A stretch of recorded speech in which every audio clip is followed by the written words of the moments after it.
លោកនេះមានខ្សែប៉ុនឬទេឬមានតែក្នុងប្រឡងលោកស្នេហ៍ចង់ដឹងដែរថាខ្សែពិតគឺយ៉ាងណាពេលវេលាទាញឲ្យអូនជួបបងហាក់មាននិស្ស័យដែលចង់សាកសមានចំណងដោយទេវតាបានចាំមកអូនមិនដឹងថាតើថ្ងៃមកជីវិតនឹងទៅជាយ៉ាងណាដឹងត្រឹមអរគុណព្រមលិខិតដែលឲ្យរូបអូនជួបពេលហើយស្ម័គ្រថាមិនចោលបងទៀតទេ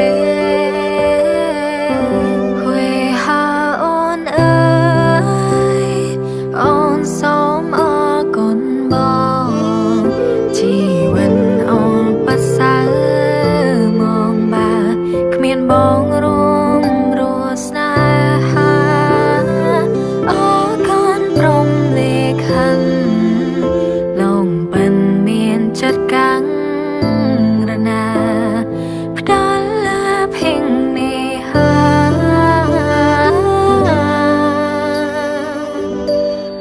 ឲ្យវេហាជួបអូនជាតិនេះ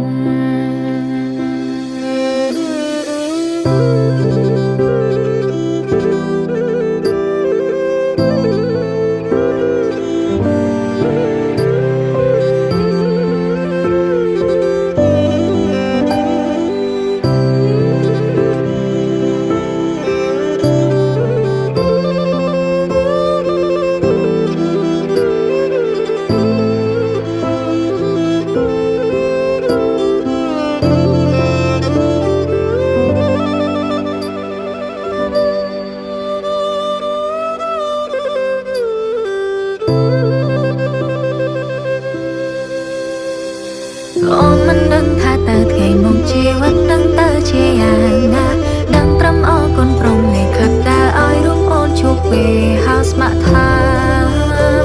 មិនចោលបងទៀតទេវេហាអូនអើយអូនសូមអរគុណបង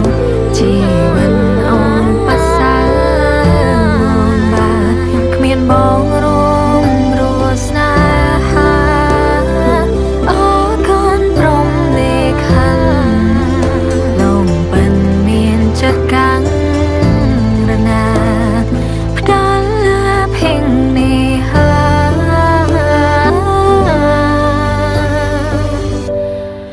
ឲ្យវេហាជួបអូនជា